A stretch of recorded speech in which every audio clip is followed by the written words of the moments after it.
来继续来到南投县，这个巧克力岛，也就是巧克力咖啡节。这个是邀请到亚洲的环球小姐高曼蓉来担任着活动的大使，推出多元体验的活动，欢迎全国各地游客10月7、8到10月16到南投的中兴新村来佚佗。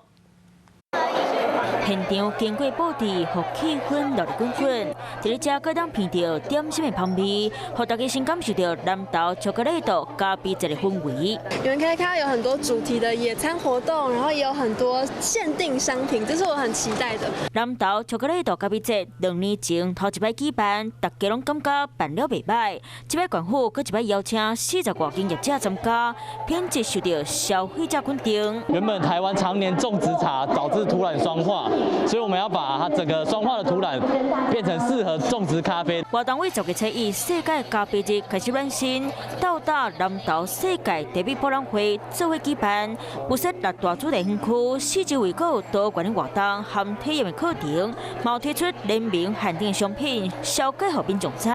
Hello， 大家好，我是乃瑜，要教给大家2个任务。第一个，华视新闻的脸书专页，你按赞了吗？还有华视新闻的 YouTube 频道，赶紧订阅起来，还要记得按赞，开启小铃铛哦。